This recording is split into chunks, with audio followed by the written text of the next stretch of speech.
गाईस, तर आज आपण बनवणार आहोत भोपळ्याची भाजी.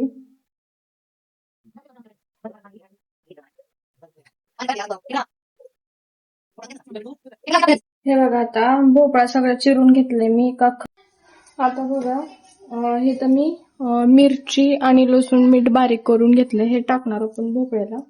आता कढई पण गरम झाली माझी. त्याच्यात थोडस आता तेल टाकू आपण. आता इथं बघा, आपली कढई पण गरम झाली. आपण टाकून त्यात जिरं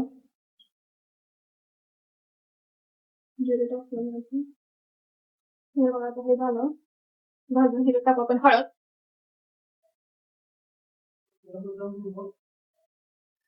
ह्याच्यात टाकू आपण हळद.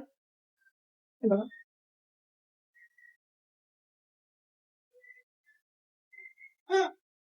आणि आता टाकू आपण त्याच्यात भोपळा.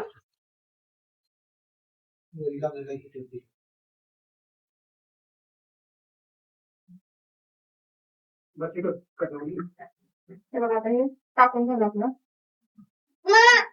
बोल.